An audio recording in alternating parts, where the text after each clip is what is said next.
Hello everyone, स्वागत है आपका इलेक्ट्रिकल जोन यूट्यूब चैनल पर। इस प्लेटफॉर्म पर हम लोग सीखते हैं, समझते हैं इलेक्ट्रिकल सिस्टम से संबंधित कोई भी जानकारी जो कि पावर सिस्टम से रिलेटेड हो, जनरेशन से रिलेटेड हो या फिर यूटिलाइजेशन से रिलेटेड हो। इसके अलावा हम लोग इलेक्ट्रिकल से संबंधित जितनी भी वैकेंसीज जो कि ऑल इंडिया लेवल पर निकलती हैं या फिर जो भी स्टेट लेवल पर निकलती हैं उनको भी हम लोग साझा करते हैं। तो सीखने और समझने की इसी श्रृंखला में हम लोग शुरू करने जा रहे हैं अपनी सीरीज जो कि है basic understanding of equipments used in a electrical substation. Electrical substation में यूज़ होने वाले जो इक्विपमेंट्स हैं उनकी एक सामान्य समझ कि वो क्या क्या होते हैं और किस लिए यूज़ होते हैं।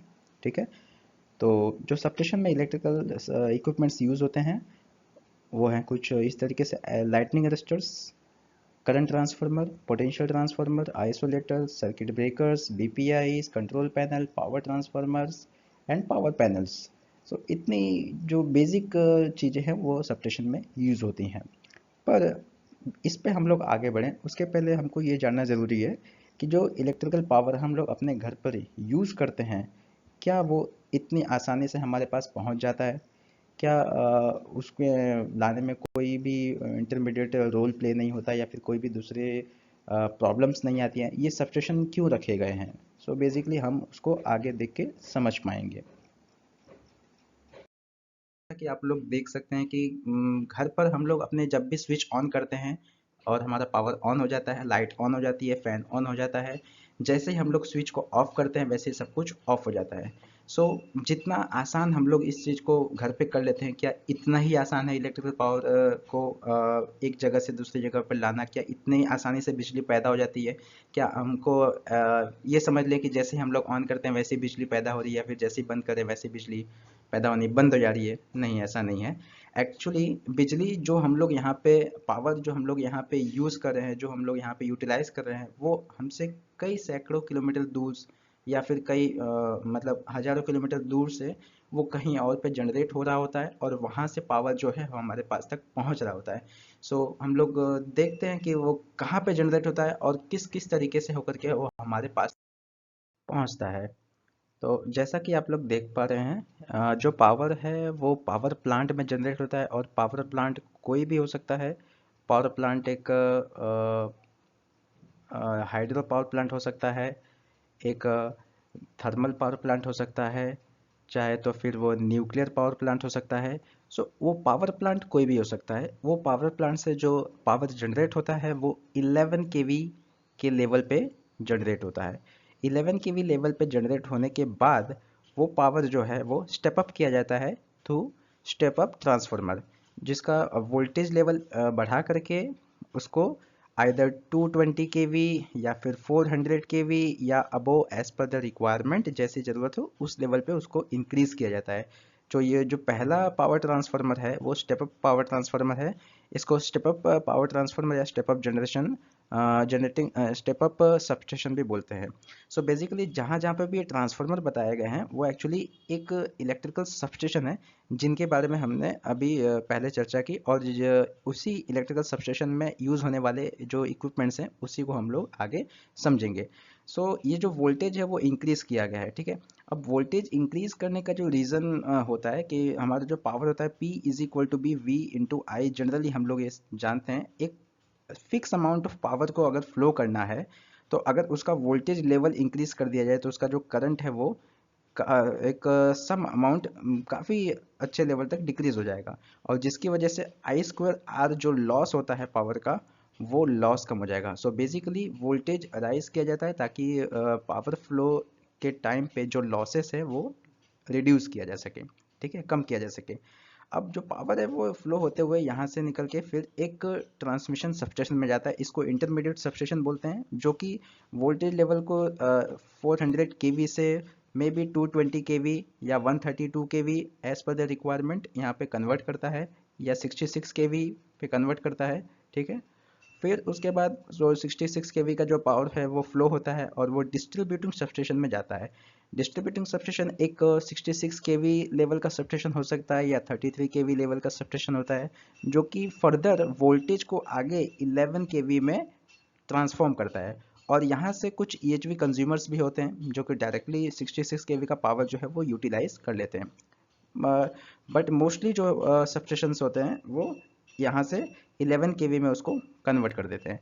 11 kV का पावर जो है वो कन्वर्ट होने के बाद पोल माउंटेड सबस्टेशन में आता है। पोल माउंटेड सबस्टेशन एक कोई का सबस्टेशन नहीं होता है, वो एक पोल पे इक्विपमेंट, एक पोल पे ऑक्यूपाइड एक ट्रांसफार्मर होता है, जैसा कि हम लोगों ने सड़कों पर देखा होगा या फिर कोई कोई अलग जगह पे देखा होगा, जहाँ पे एक डीपी स्ट्रक्चर होता है, उस डीपी स्ट्रक्चर के ऊपर वहाँ पे माउंट किया होता है जो हमारा ट्रांसफार्मर है।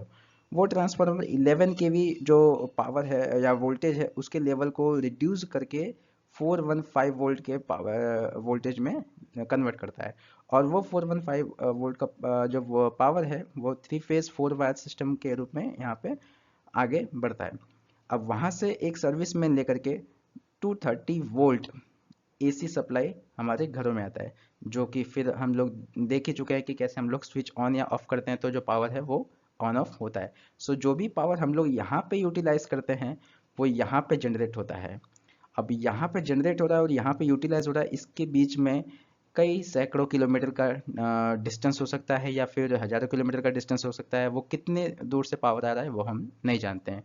सो वो पावर यहाँ से यहाँ तक कम से कम लॉस में पहुँच सके, अच्छे से यूटिलाइज हो सके, इसीलिए इंटरमीडिएट सबस्टेशंस का यूज़ किया जाता है। इंटरमीडिएट सबस्टेशन में पावर की जो क्वालिटीज़ है उनको मेंटेन किया जाता है, वोल्टेज को रेगुलेट किया जाता है। सो अब वोल्टेज को रेगुलेट और मेंटेन करने के लिए वहाँ पे पावर ट्रांसफार्मर्स का यूज़ होता है, जो कि वोल्टेज के लेवल को अप या डाउन करता है, जिसकी वजह से करंट का लेवल भी जो है वो अप या डाउन होता है। अब उसी ट्रांसफार्मर को सपोर्ट करने के लिए उसके एसोसिएट इक्विपमेंट्स भी वहाँ पे होते हैं, जिनसे मिल करके ही जो है इलेक्ट्रिकल सबस्टेशन बनता है। सो उसको हम लोग देखते हैं। तो इलेक्ट्रिकल सबस्टेशन क्या होते हैं? इलेक्ट्रिकल सबस्टेशन जो होते हैं वो पावर ट्रांसफार्मर और उससे एसोसिएटेड जितने भी इक्विपमेंट्स होते हैं उनको मिला करके इलेक्ट्रिकल सबस्टेशन बनता है। ठीक है। सो जैसा हम लोग देख पा रहे हैं ये पावर ट्रांसफार्मर है और उसके साथ एसोसिएटेड इक्विपमेंट्स जो हैं वो isolators, circuit breakers, LA, CTPT and control panel. इसके अलावा इलेक्ट्रिकल स्टेशंस में इनकमिंग लाइंस और आउटगोइंग लाइंस भी हो सकती हैं। इनकमिंग लाइन जो कि उस सबस्टेशन को पावर सप्लाई करती हों, जो कि सोर्स लाइन कही जाती हैं। ठीक है। और एक जो होती है वो आउटगोइंग लाइन हो सकती है, जो कि उस सबस्टेशन से पावर को जो है वो नेक्स्ट सबस्टेशन में या तो फिर यूटिलाइजेशन लेवल पे उसको डिस्ट्रीब्यूट करती हैं, वो आउटगोइंग लाइन हो सकती हैं। ठीक है।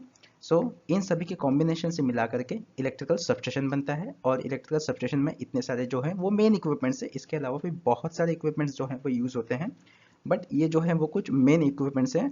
और उन सारे इक्विपमेंट्स की नॉलेज हम लोग अपने आने वाले नेक्स्ट वीडियो में 1 बाय 1 लेंगे। तब तक के लिए हम लोग देख लेते हैं कि इलेक्ट्रिकल सबस्टेशन जो है वो दिखते कैसे हैं।